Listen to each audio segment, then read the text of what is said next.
So hi, நான் இன்னைக்கு பாண்டிச்சேரியில தான் இருக்கேன்னு எல்லாருக்குமே தெரியும். சோ நம்ம செல்ஃபி போன நிகழ்ச்சியில இப்போ நம்ம எங்க இருக்கோம் அப்படின்னு பாத்தீங்கன்னா ஸ்ரீ அரவிந்தோ ஆசிரம் அப்படின்னு சொல்லப்படுற இந்த இடத்துல தான் இருக்கும்.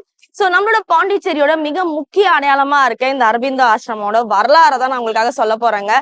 சோ அரவிந்தர் அப்படிங்கிறவர் பாத்தீங்கன்னா ரொம்பவே படித்த ஒரு மாமேதை. அவர் பாத்தீங்கன்னா சுதந்திர போராட்டத்துல ஈடுபட்டாரு. சோ இங்கிலாந்துல படிச்சுட்டு இருக்கும்போது திரும்பி இங்க வர வேண்டிய ஒரு கட்டாயம் ஏற்பட்டது. சோ திரும்பவும் நம்ம இந்தியாவுக்கு வராரு. இந்த இடத்துல அவர் இருக்கும் போதுதான் மன நிம்மதி, மன அமைதி எல்லாமே அவருக்கு தெரியுது. தனக்குள்ள ஆன்மீகத்திலயும் ஈடுபாடு இருக்குன்றதை இங்கதான் உணர்றாரு. சோ ஒரு ஆசிரமமும் ஸ்டார்ட் பண்றாரு. சோ அந்த ஆசிரமம் தனியா மெயின்டைன் பண்ண முடியாதுங்கிறதால ஒரு 4 யங்ஸ்டர்ஸ் அவர் கூடவே இருந்திருக்காங்க. அதுக்கப்புறம் தான் நம்மளோட மிரா அல்பசா அப்படிங்கிற அன்னை இங்க சேர்ந்திருக்காங்க. அண்ட் அவங்க 2 பேரும் சேர்ந்தா இந்த இடத்த ஒரு மிகப்பெரிய பொக்கிஷமா பாதுகாக்க ஆரம்பிச்சாங்க. மக்கள் எல்லாரும் இந்த இடத்துக்கு கூட்டம் கூட்டமா வர ஆரம்பிச்சதுக்கு முக்கிய காரணம் என்ன அப்படின்னு பாத்தீங்கன்னா, இந்த இடத்துல இருக்கிற அந்த ஆரா, அந்த மன அமைதி பாத்தீங்கன்னா வேற எந்த இடத்துலயுமே கிடைக்கலையாம். ஏன் நம்ம ஜவஹர்லால் நேரு அவர்களே சொல்லியிருக்காரு, இந்த இடத்துல ரொம்பவே மன நிம்மதி கிடைச்சிருக்கு. சோ வர்ற எல்லாருக்குமே பாத்தீங்கன்னா மனசு லேஸ் ஆகுதுன்னா அது இந்த இடம் ஒரு முக்கிய காரணம். அரவிந்தர் ஒரு முக்கியமான காரணம்னு நம்ம ஜவஹர்லால் நேரு அவர்களே அவரோட பீரியட்ல சொல்லியிருந்தாராம். நம்ம மக்கள் எல்லாருமே பிறந்த நாள் ஒரு வயசு வரைக்கும் கொண்டாடுவாங்க. அதுக்கப்புறம் பிறந்த நாள்னாலே போரு, எதுக்கு இதெல்லாம் கொண்டாடிக்கிட்டு மீன் செலவு அப்படின்னு நினைப்போம்ல. ஆனா நம்ம அன்னை பிறந்த நாள ஒரு முக்கியமான நாளா கொண்டாட சொல்லுவாங்களாம். ஏன்னா ஒரு பர்த்டே அப்படா நம்ம உடம்புல இருக்கிற ஆத்மா ஒரு படி மேல ஏறி மலருது. அது பாத்தீங்கன்னா இன்னும் நல்ல விஷயங்கள் இந்த உலகுக்கு செய்யணும், மக்களுக்காக நல்லது பண்ணணும், மன அமைதி ரொம்ப முக்கியம் போன்ற விஷயங்கள் சொல்றதால பர்த்டே ரொம்ப ஸ்பெஷலா நம்ம அன்னை மீரா அவர்கள் கருதுறாங்க. பிறந்த நாள் அன்னைக்கு யாராவது அவங்களை பார்க்க வந்தாங்கன்னா கண்டிப்பா அவங்கள பார்த்து நேர்ல ஆசீர்வாதமே பண்ணுவாங்களாம். சோ பிறந்த நாள் அப்படிங்கிறது இவங்களுக்கு ரொம்ப ஸ்பெஷலான டே. ஸ்ரீ அரவிந்தோ ஆசிரமம் பார்த்தாச்சு. சோ அந்த ஆசிரமம் பக்கத்திலேயே பாத்தீங்கன்னா மணக்குள விநாயகர் கோயில் ரொம்ப ரொம்ப ஸ்பெஷலா. சோ வாங்க அந்த கோயிலுக்கு போலாம்.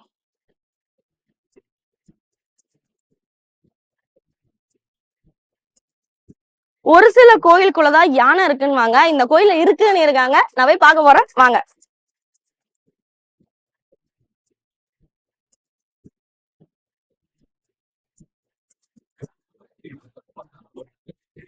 சோ வியூவர்ஸ், இப்ப நம்ம எங்க இருக்கோம் அப்படின்னு பாத்தீங்கன்னா பாண்டிச்சேரியில அரவிந்தோ ஆசிரமம் பார்த்தோம். அந்த ஆசிரமம் எவ்வளவு ஃபேமஸோ ஈக்குவலி இந்த மணக்குள விநாயகரும் ரொம்ப ஃபேமஸ். அந்த ஆசிரமம் பக்கத்திலேயே தான் இருக்கு. சோ பாண்டிச்சேரிக்கு ஒரு மிக முக்கிய அடையாளமா இருக்கு இந்த மணக்குள விநாயகர். வாசல்ல இருந்தா உங்ககிட்ட பேசிட்டு இருக்கேன். மணக்குள விநாயகர் இந்த பேருக்கு என்ன காரணம் அப்படின்னு கேட்டீங்கன்னா, இந்த கோயிலோட மேலண்டை பகுதி பாத்தீங்கன்னா குளம் இருந்ததாகவும், பக்கத்துல கடற்கரை இருந்ததால நிறைய மணல் இருந்ததால மணல் குளம் விநாயகர் ஆலயம், மணக்குள விநாயகர் அப்படின்ற பேர் வந்ததா சொல்றாங்க. அண்ட் இந்த கோயிலோட வரலாறு ஆகட்டும், இந்த கோயிலை பத்தின நிறைய விஷயங்கள் கேள்விப்படும் போது ரொம்ப ஆச்சரியமாவும் பிரமிப்பாவும் இருக்குங்க. இந்த மணக்குள விநாயகர் பாத்தீங்கன்னா ரொம்ப பவர்ஃபுல்லான விநாயகரா. இவர்கிட்ட நீங்க எந்த நேர்த்திக்கடன் வச்சாலும் சரி, வேண்டுதல் வச்சாலும் சரி, இன்ஸ்டன்டா நடைபெறும் அப்படின்றாங்க. அண்ட் இந்த கோயில ஒரு மிகப்பெரிய சிறப்பு என்னன்னா, நம்ம விநாயகருக்கு பள்ளி அறை இந்த கோயில்ல இருக்காம். அவரோட பாத்தீங்கன்னா அவரோட தாயாரான தேவி தான் இருக்காங்க, சக்தி தேவி தான் உள்ள இருக்காங்களாம்.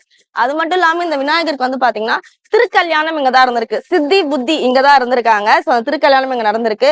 எல்லா காரியமும் நிறைவேறணும்னா முதல்ல இந்த மணக்குள விநாயகர் கிட்டதான் பிரேயர் வைப்பாங்களாம். இங்க வச்சுட்டு அவருக்கு தேங்காய் உடைக்கிறதாவோ நேர்த்திக்கடன் எல்லாம் வச்சாங்கன்னா உடனே அவங்க நினைச்ச விஷயங்கள் நடைபெறதா சொல்றாங்க. சோ கண்டிப்பா உங்களுக்கு நிறைவேறாத ஒரு ஆசை ஏதாவது இருந்தாலும், இல்ல ரொம்ப நாள் வேண்டுதல் ஏதாவது இருந்தாலும் கண்டிப்பா பாண்டிச்சேரியில இருக்க இந்த மணக்குள விநாயகர் கோயில விசிட் பண்ணுங்க. அண்ட் விநாயகர் பாத்தீங்கன்னா முரட்டு சிங்கிள் அப்படின்னு சொன்னாங்க.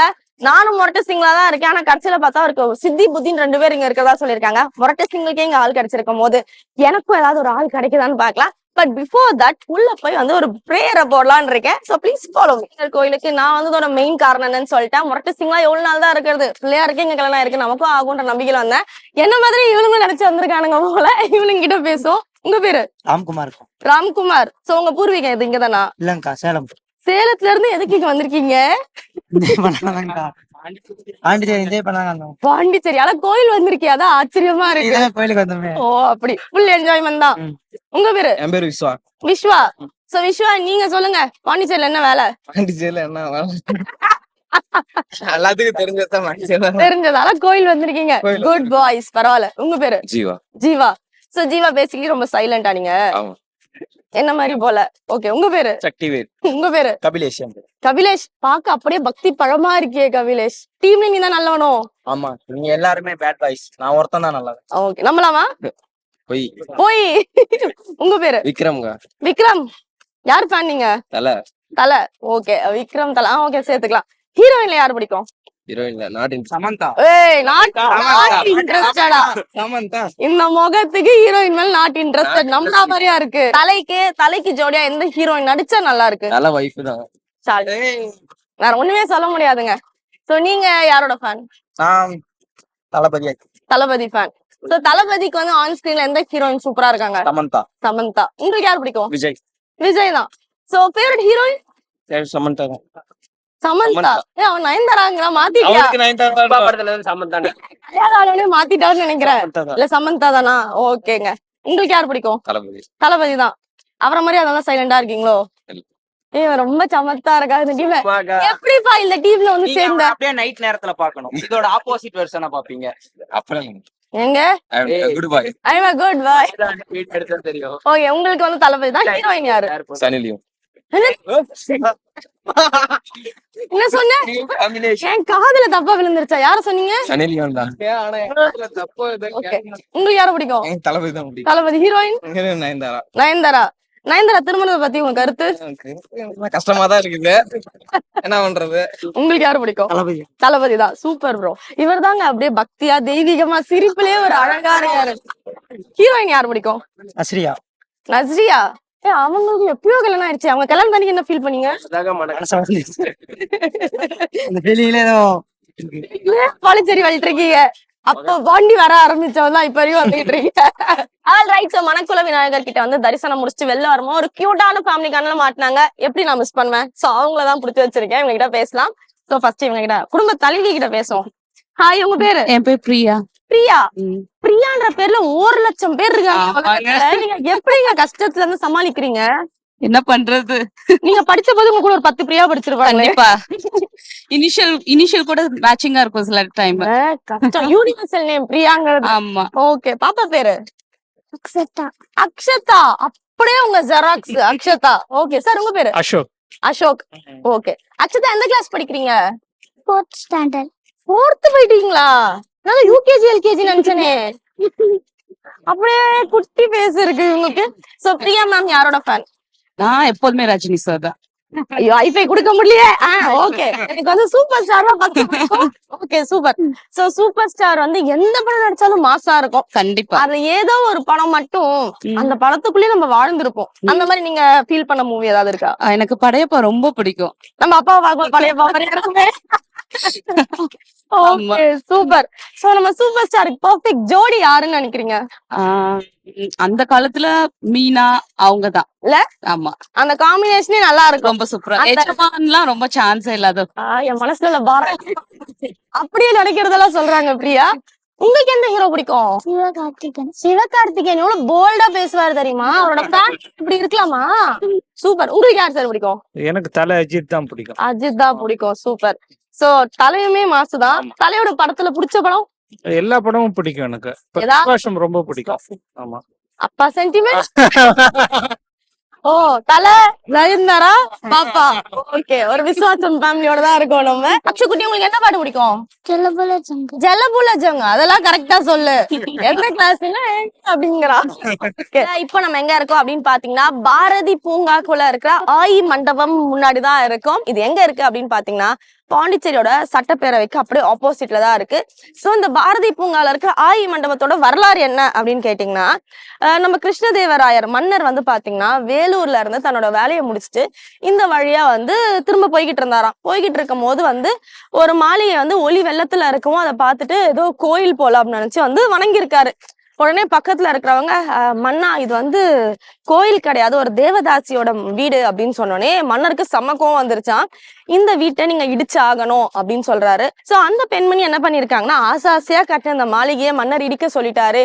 சரி இடிக்கிறதுன்னு முடிவாயிடுச்சு. மக்களுக்கு உபயோகப்படுத்துற மாதிரி ஏதாவது இடிச்சிட்டு கட்டுவோம் அப்படின்னு யோசிச்சவங்க மக்களுக்கு பயன்படுற மாதிரி இந்த இடத்துல ஒரு மிகப்பெரிய குளம் கட்டியிருக்காங்க, நீரை வந்து தேக்கி வைக்கிறதுக்காக. ஒரு பீரியடுக்கு அப்புறம், அதாவது 18ஆம் நூற்றாண்டு டைம்ல வந்து பாத்தீங்கன்னா 3ஆம் நெப்போலியன் மன்னன் ஆட்சி செஞ்சிட்டு இருந்தாரு. அந்த டைம்ல ஊரெல்லாம் வந்து பாத்தீங்கன்னா வறட்சி பஞ்சம் அப்படின்னு வந்துருச்சு. சோ அந்த பீரியட்ல தண்ணி இல்லாத காரணத்தால இந்த மாளிகையில, அதாவது வந்து ஆய் மண்டபம் பக்கத்துல வந்து பாத்தீங்கன்னா வந்து ஒரு பெரிய குளம் இருந்துச்சு முன்னாடி, மண்டபத்துக்கு முன்னாடி. சோ அந்த குளம்ல இருக்க தண்ணீரை பயன்படுத்தலாம்னு சொல்லி 3ஆம் நெப்போலியன் மன்னன் கேட்க அவங்களும் ஓகேன்னு சொல்லி கொடுத்துருக்காங்களாம். சோ அந்த தண்ணீரை தான் பயன்படுத்தி பாரதி பூங்கா வழியா மொத்த புதுச்சேரிக்கும் வந்து தண்ணி சப்ளை ஆயிருக்கு. மக்கள் வந்து வறட்சி நீங்கி அப்பதான் சந்தோஷமா வாழ ஆரம்பிச்சிருக்காங்க. இப்படி மக்களுக்காக எவ்வளவு அரும்பாடுபட்டு ஒரு அழகான குளத்தை கட்டின ஆயிக்கு நினைவா ஏதாவது பண்ணணும், அவங்களுக்கு வந்து ஒரு ட்ரிபியூட் பண்ற வகையில நினைவா ஏதாவது ஒரு மண்டபம் கட்டணும்னு சொல்லி 3ஆம் நெப்போலியன் மன்னன் தான் வந்து பிரெஞ்சு அரசாங்கத்துக்கிட்ட வந்து கன்சல்ட் பண்ணி இந்த ஆயி மண்டபத்தை கட்டியிருக்காரு. ஆயி மண்டபம் ஒரு மிக முக்கியமான மண்டபம் புதுவையில. நீங்க வந்து பாத்தீங்கன்னா சுத்தி பாரதி பூங்கா இருக்கிறதால நீங்க வந்து பாத்தீங்கன்னா நிறைய பேர் வாக்கிங் போறதை பார்க்கலாம், நிறைய பேர் வந்து ஹாப்பியா வந்து பீஸ்ஃபுல்லா பேசுறத பார்க்கலாம். அந்த சைடு வந்து பாத்தீங்கன்னா பிளே ஏரியா இருக்கு. குட்டீஸ் எல்லாம் கூட்டு வந்தீங்கன்னா அவங்களை கூட்டு போய் ஊஞ்சல், சறுக்கு மரம், இந்த மாதிரி நிறைய இடங்கள் அங்கேயுமே இருக்கு. சோ பாரதி பூங்கால ரொம்ப ஸ்பெஷலா இருக்கிற இந்த ஆயி மண்டபம் வாசல இருந்தா பேசிட்டு இருக்கேன். ஆல்ரைட், சோ நம்ம ஆயி மண்டபம் உள்ளதா இருக்கோம்னு சொன்னோம். சோ இங்க வந்து பாத்தீங்கன்னா அழகா சுத்தி பார்க்க ஒரு அழகான ஃபேமிலி வந்திருந்தாங்க, அவங்களோட தான் பேச போறோம். வணக்கம், உங்க பேரு? வணக்கம், என் பேர் சந்தியா. சந்தியா. உங்க பேரு சார்? பேர் வேல்முருகன். வேல்முருகன். உங்க பேரு? சுஜன். சுஜன். பாப்பாக்கு என்ன வயசு ஆகுது? 2.5 வயசு. 2.5 வயசு ஆயிடுச்சு. அப்ப டிவில நல்லா பாப்பாருல? பாப்பா. அவருக்கு எந்த ஹீரோ பிடிக்கும்? விஜய். விஜய் ஃபேனா நீங்க? விஜய். அம்மா வந்து அவரதான் பாக்கணும்னு சொன்னீங்களா, அவருக்கே பிடிச்சிருச்சா? அப்படி இல்ல, அப்பாவுக்கு விஜய் தான். விஜய் குடும்பமே விஜய் ஃபேனா? சூப்பருங்க. சோ ஹீரோயின் யாரு பிடிக்கும் உங்களுக்கு? ஷாலினி. ஷாலினி. ஏங்க ஷாலினிக்கு அப்புறம் எவ்வளவு பேர் வந்துட்டாங்க. அப்ப காதல் முறை படத்துல இருந்தே 2 பேர் காம்போ நல்லா இருக்குடா. ஆமா, அதனால அப்படியே ஸ்டக் ஆயிட்டீங்க. இருந்தாலும் அமேசிங்கான அழகான ஹீரோயின் அவங்க. உங்களுக்கு யார் பிடிக்கும்? ஸ்னேகா. சினேகா. அவங்கள மாதிரி நீங்க சிரிக்கிறீங்கன்னு யாராவது சொன்னாங்களா? அப்படியெல்லாம் இல்ல, நான் சொல்றேன், அவங்கள மாதிரி அழகா சிரிக்கிறீங்க. ஆக்டிங் பிடிக்கும் அதனால. ஆல்ரைட், சோ இப்போ நம்ம எங்க இருக்கோம் அப்படின்னு பாத்தீங்கன்னா சண்டே மார்க்கெட் அப்படிங்கிறது பாண்டிச்சேரியில ரொம்ப ரொம்ப ரொம்ப ஃபேமஸ்ங்க. எந்த அளவுக்கு நான் இவ்வளவு நேரம் காட்டின ஸ்பாட்ஸ் எல்லாம் ஃபேமஸோ அதே அளவுக்கு சண்டே மார்க்கெட்டும் ரொம்ப ஃபேமஸ். ஏன் அப்படின்னு பாத்தீங்கன்னா நீங்க வந்து நிறைய வந்து புக்ஸ் லவரா இருப்பீங்க, இல்ல வந்து நிறைய ட்ரெஸ் விரும்புறவங்களா இருப்பீங்க, அக்சசரிஸ் விரும்புறவங்களா இருப்பீங்க. சோ இந்த மாதிரி உங்களுக்கு என்னென்ன விஷயங்கள் பிடிக்குமோ அது எல்லாமே இந்த சண்டே மார்க்கெட்ல நம்ம பாண்டிச்சேரியில கிடைக்குது. அதுவும் கம்மியான விலையில கிடைக்குதுன்னா நம்புவீங்களா? இன்கேஸ் நீங்க ஃபிக்ஷனோ, நான் ஃபிக்ஷனோ, இல்ல செல்ஃப் கேரோ, இல்ல ஆட்டோபயோகிராஃபி, இந்த மாதிரி எந்த வகையான புக்ஸ் கேட்டாலும் எல்லாமே நம்ம பாண்டியில கிடைக்கும். அதுவும் எல்லா லாங்குவேஜ்லயும் கிடைக்கும். அதுதான் அல்டிமேட். ட்ரெஸ்ஸஸ் வந்து பாத்தீங்கன்னா எல்லா வெரைட்டிஸுமே இருக்கு. வெஸ்டர்ன் அவுட்ஃபிட் ஆகட்டும் சரி, நைட் வேர்ஸ் ஆகட்டும் சரி, இந்தியன் அவுட்ஃபிட் ஆகட்டும், காட்டன்ல, நைலான்லன்னு சொல்லி எல்லாத்துலயுமே எல்லா மெட்டீரியலுமே அதுக்கான அக்சசரிஸ் ஆகட்டும், ட்ரெஸ்ஸஸ் ஆகட்டும் கிடைக்குது. சோ கண்டிப்பா பாண்டிச்சேரி வந்தீங்கன்னா இந்த முக்கியமான சைட்ஸ் எல்லாம் விசிட் பண்ணவங்க இந்த மாதிரி இந்த சண்டே மார்க்கெட்டையும் விசிட் பண்ணீங்கன்னா உங்களுக்கு சீப்பா அஃபோர்டபுளான பிரைஸ்ல உங்களுக்கு பிடிச்ச ப்ராடக்ட் குவாலிட்டியா கிடைக்கும். அதுக்கு நான் கேரண்டி. சோ பாண்டி வந்தீங்கன்னா இந்த ஸ்ட்ரீட் ஷாப்ஸ் எல்லாம் மிஸ் பண்ணாதீங்க.